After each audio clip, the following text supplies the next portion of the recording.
What's good, YouTube? It's Nas and we back with another video. Road to 1,000 subscribers, of course. And in today's video, I'm going to be previewing the Western Conference Finals. And I think we all expected this to be the matchup. The San Antonio Spurs versus the Oklahoma City Thunder. The two best teams, and in my opinion, the best two teams in the NBA right now. And let's get into it, because I know there's a lot of people that are on the side of the Oklahoma City Thunder, and there's some people on the side of the San Antonio Spurs. And the major problem that everybody who doesn't seem to like the Spurs or even think that this is not their year, it has to make the argument that they are too young. They don't have enough playoff experience. And when you talk about that argument here, I just don't think it makes sense. And often they're compared to the versions of the 2024 Oklahoma City Thunder when they were the number one seed, and I just don't see that happening, because I think the 2024 team that lost to the Dallas Mavericks, those games were way closer than we think they were, because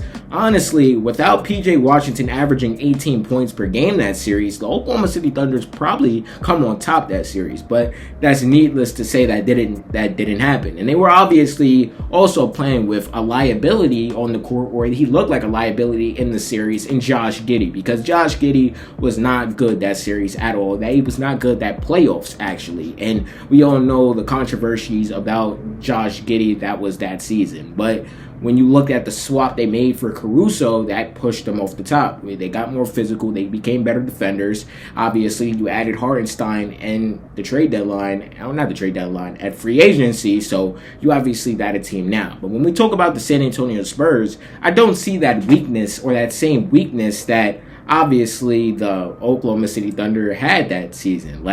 You talk about your starting five. You got De'Aaron Fox. You got Stephon Castle. You got obviously Julian Shepetti, Devin Vassell, and then Victor Wembanyama. That's a great starting five. And this series actually is going to come down to the the three-headed guard lineup of De'Aaron Fox, Stephon Castle, and Dylan Harper, because it will be really hard for the Oklahoma City Thunder. Yes, I know they are a physical, great defensive team, but those three guards are nasty. And Dylan Harper coming off the bench, I feel like might be the best one out of all of them. But we're going to save that for a whole different type of conversation. But when you look at obviously this series, right, you look at obviously the matchups, and like I said, the starting fives, like for the Oklahoma City Thunder side of things, I don't know. I expect J-Dub to be back in this series, or there is no expect. He will be back.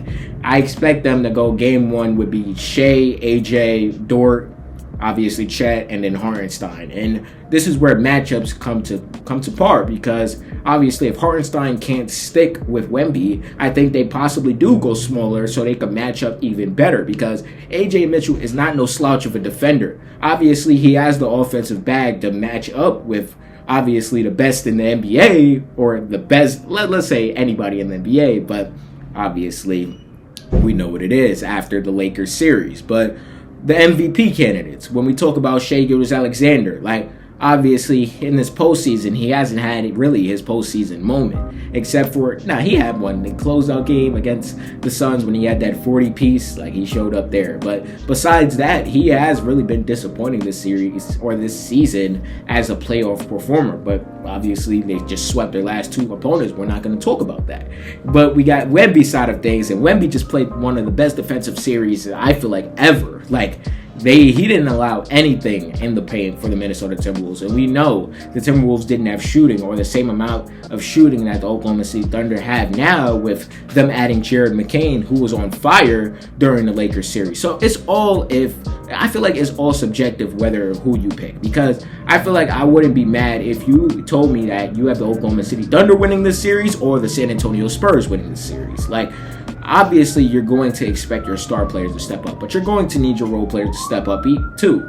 Devin Vassell needs to step up when he has to take his tough midi shots, which I feel like he was drilling every time out of the inbounds plays versus the Minnesota Timberwolves. Julian Shepetti has to knock down his open threes. Keldon Johnson has to give you good six-man minutes like he did during the Minnesota Timberwolves series. Dylan Harper has to be the consistent transition threat that he was throughout these playoffs, or even throughout the regular season. When we talk about OKC, Caruso has to knock down his open threes. Lou Dort has to knock down his open threes, because the Spurs will blitz Shai Gilgeous-Alexander. Like, they see how obviously the last two teams or the Lakers played them. I think they will take into account of that, and how obviously you have more talent than the Lakers, so you should be able to pull this out like they couldn't. But it's all subjective, I feel like, when we talk about these teams. Now, I'm gonna talk about some of the averages that they actually averaged against each other during the regular season, because I know the regular season is way different than the postseason. I think we've learned that from how these playoffs have actually been going and who's been disappointing this season. But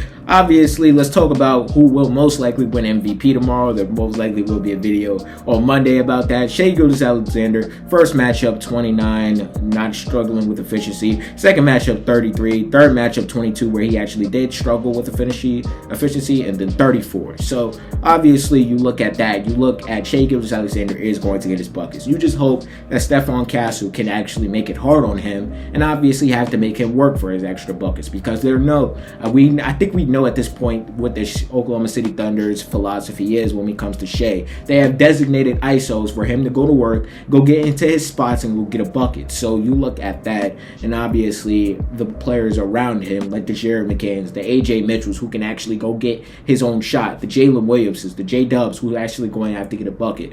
Chet Holmgren, his matchup gets I guess it gets worse here, because the Lakers and the Suns didn't have anybody to match up with Chet. Now, though, the San Antonio Spurs definitely do, and against the Spurs this season, Chet Holmgren has been really disappointing. Like, first matchup 17-7, he showed up that game. Third matchup 7 points and 3 rebounds. I think I was on this bitch calling him soft in December. The third matchup he had 10 and 12, and then the fourth matchup, the final matchup of the season, he had 8 and 10. So I look for Chet to be more aggressive this series, and actually show that he has something to prove, not back down at all. Like, don't let Wemby bully you. Like, that's what I look forward to. And obviously, talking about Victor Wembanyama this series, and obviously he seems to take the Chet Holmgren matchup personal, but he really hasn't had any really for certain or dominant games against the Oklahoma City Thunder this season. Their first matchup this season, he ended up with 22 points. Second matchup, 12 points. Third matchup, 19 and 11. Fourth matchup, 17 and 7. So he's just been able to get the job done with the help around him stepping up. Like I said, the guards are nasty this series. Like, this is going to be a guard matchup. I know how high we are on Wemby, and as we should. He just had probably one of the best defensive series of all time against the Minnesota Timberwolves. But I do think this will come down to the guards. Like,